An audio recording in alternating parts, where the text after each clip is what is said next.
A 14-year-old girl disappeared under mysterious circumstances from the home of her foster parents. The case was classified as a runaway. At the initial stage of the investigation, the investigating authorities did not show due attention to the circumstances of the incident and the events that preceded the escape, so the investigation was practically stopped for 30 years. It was the persistence of the victim's relatives and the concern of volunteers that eventually led to the solving of this strange disappearance. Experienced investigators, together with forensic experts, were able to reconstruct the whole picture of what happened and uncover the truth that shocked everyone and that few were prepared for. Aundria Michelle Bowman was born June 23, 1974 in New Orleans, Louisiana. At birth, her mother Kathy Turkanian named her daughter Alexis Miranda Badger.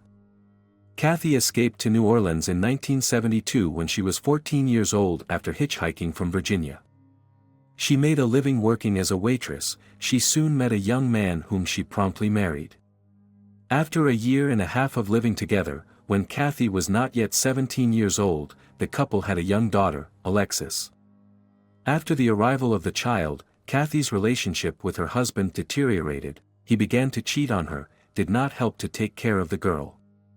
At the time Kathy was only 17 years old and decided to take her daughter back to Virginia where her mother lived, but when she arrived in Virginia she was faced with the fact that her mother did not want to keep the child as she was battling cancer. The difficult financial situation forced Kathy to give her daughter up for adoption, and at the age of 9 months the girl was placed in foster care, and soon after at the age of 21 months Alexis was adopted by a Bowman couple from Michigan, where she was given the name Aundria. Aundria's life in foster care was far from ideal. Just a few years after her adoption in 1980 in Ottawa County, Michigan, her adoptive father Dennis Bowman was arrested by police for assaulting a 19-year-old woman who was riding her bicycle along the road. After assaulting her and threatening her with a gun, he forced her into the woods where he intended to sexually assault her. At one point, the attacker's attention was distracted by a passing car and the woman miraculously managed to escape and call for help. In 1981, Dennis was charged with the crime and the court sentenced him to 10 years in prison, but he was eventually released early from prison in 1986 after serving only half of his sentence. Aundria was 12 years old at the time and had been living with her foster mother Brenda Bowman the entire time. The parole officer allowed Dennis to continue living with her foster daughter despite such a severe criminal record. In 1987, Brenda and Dennis had a daughter, Vanessa, and from that point on, the domestic relationship between the girl and her foster father seriously deteriorated. At the end of 1988, Aundria Bowman expressed concerns to her middle school staff that she was afraid to return home. They, in turn, reported it to the police, who interviewed the girl. During the interview, she claimed that her adoptive father had been physically abusive, harassed her, and had repeatedly used corporal punishment. Despite this, a social worker returned Aundria to the family. Dennis and his wife Brenda denied all these accusations, stating that the girl's behavior was a result of her recent discovery that she had been adopted as a baby, and she was deliberately trying to hurt her adoptive parents. Soon after this incident, the Bowmans moved to a mobile home in rural Allegheny County. This was the last place Aundria Bowman was seen. On March 11, 1989, the family reported her missing. Dennis Bowman claimed that when he returned home from work in the evening, he found that his eldest daughter was not at home. Some of her belongings and $100 from a shelf near the front door were also missing. According to him, the girl was a difficult teenager, often argued with her adoptive parents, ran away to friends, and stayed overnight with them. Later that evening, Dennis and Brenda Bowman called all the neighbors, but none of them had seen the girl that day. Few neighbors doubted the official version of a runaway. Over the years, various rumors circulated about the family. For example, when Aundria was in middle school, there were signs of cuts on her wrists. Some kids gossiped about a suicide attempt, while others said that Aundria cut herself trying to escape through her room window, where her parents had locked her. There were various rumors that Dennis and Brenda were physically abusing their adopted daughter, prompting her to run away from the family. The police declared the girl missing and handed her case over to the juvenile department. In the months following Aundria's disappearance, Brenda claimed that she received calls from different stores reporting sightings of her daughter alive. Investigators investigated each such claim but found no confirmation. The case of the missing girl was widely publicized. Her photos were featured in the media and displayed on the city streets, but it still yielded no results, and the investigation came to a halt for several years. In 1993, the American alternative rock band Soul Asylum participated in a social project in which they released the music video for Runaway Train. The video featured images and names of missing children from across America. The video became very popular, and several versions were aired on various popular music channels. In the version shown in Michigan, Aundria's photo appeared, but despite the widespread resonance, no new developments in the investigation emerged. It wasn't until 2010 that an impassioned amateur, Carl William Koppelman, managed to break the case's deadlock. In his free time, Koppelman studied prominent unsolved cases, gathering information from the internet and cross-referencing facts. While examining publicly available information, Carl Koppelman noticed a resemblance between the missing Aundria Bowman and an unidentified girl found dead in a cornfield in Racine County, Wisconsin, in 1999. The girls shared physical characteristics, and their ages matched. Aundria would have been 25 in 1999, the same age as the unidentified girl from Racine. Additionally, Racine was not far from Aundria's previous residence. With this information, Carl Koppelman contacted investigators, who found it compelling enough to initiate an investigation. To determine if the unidentified girl's body belonged to Aundria, the police needed to conduct DNA testing on someone from Aundria's family. However, this task proved challenging as Aundria was adopted, and the police had no information about her biological relatives at that time. While the police searched for the girl's relatives, Koppelman continued searching for information about the Bowmans on the internet. One day, he came across Aundria Bowman's profile on a social network.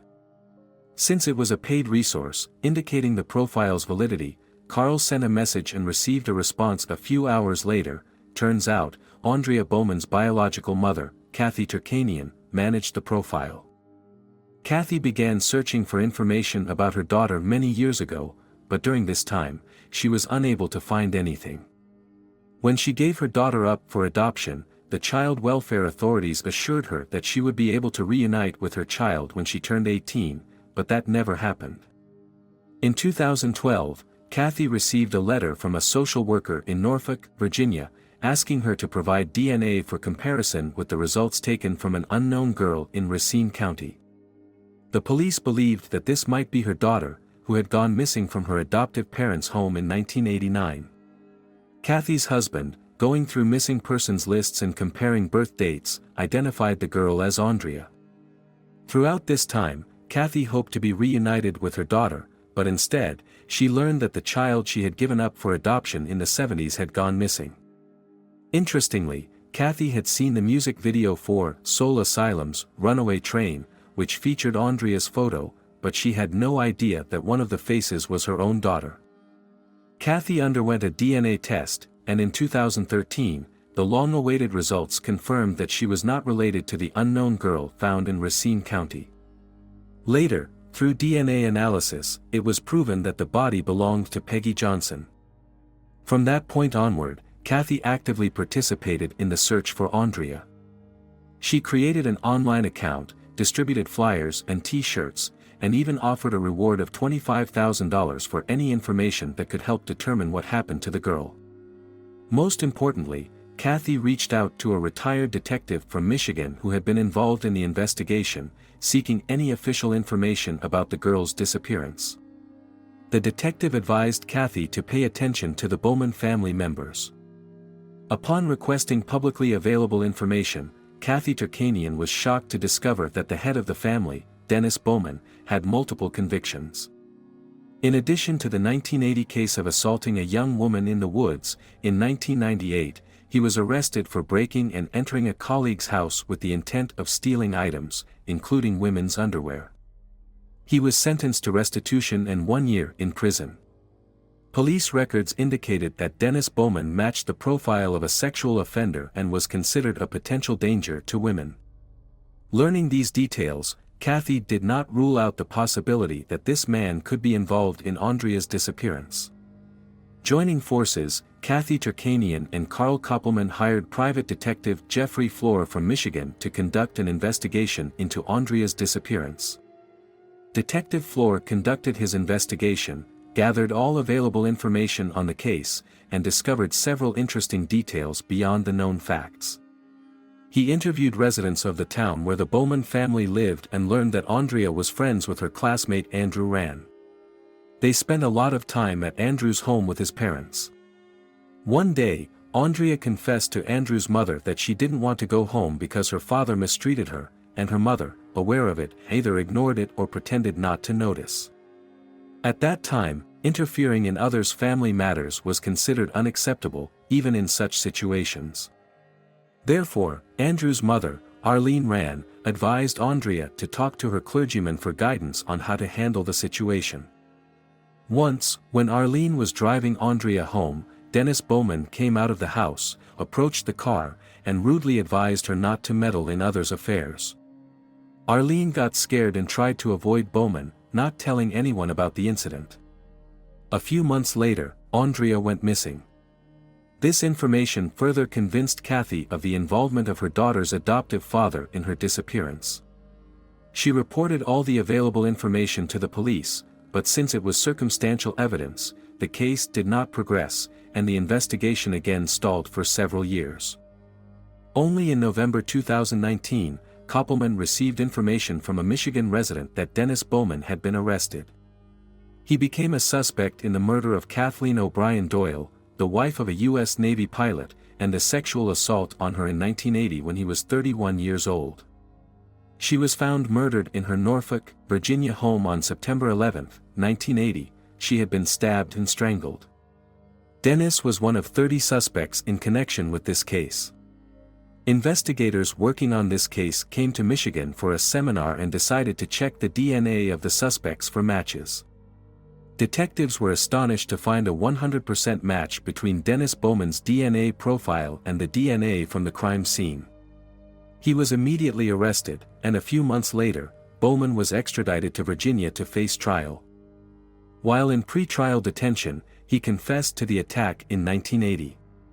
Bowman, then 31, broke into the home of 25-year-old Doyle in Norfolk, Virginia, assaulted her with a knife, subjected her to sexual violence, and strangled her in the bedroom.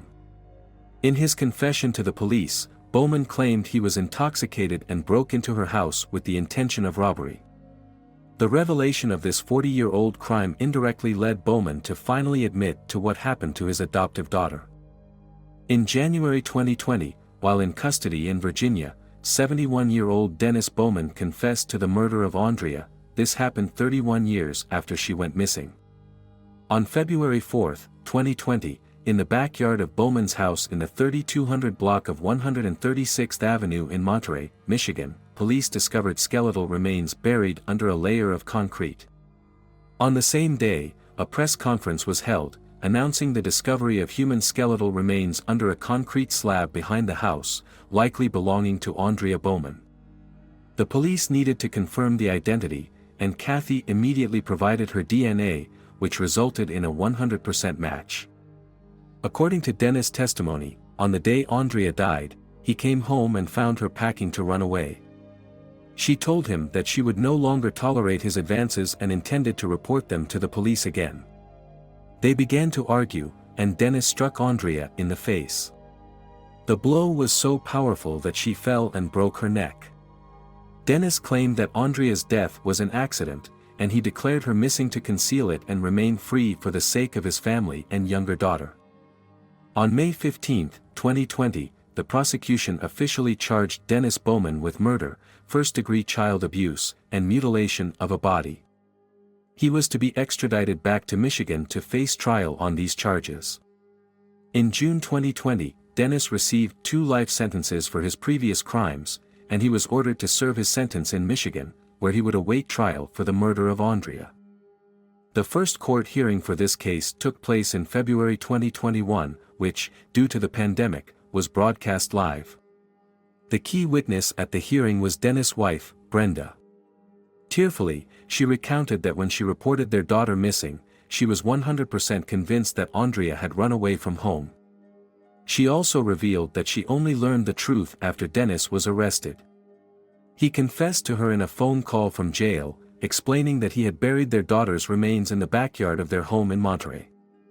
Brenda initially found it hard to believe because they were not living in the Monterey house when Aundria disappeared, and the body could not have been buried there.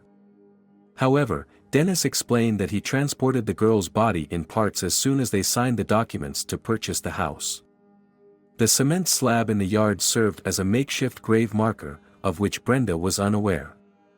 Although she was innocent of the crime, her indifference and neglect towards her daughter led to such a tragic outcome and gave her husband the opportunity to act. She knew about his criminal past and his potential for wrongdoing but chose to turn a blind eye.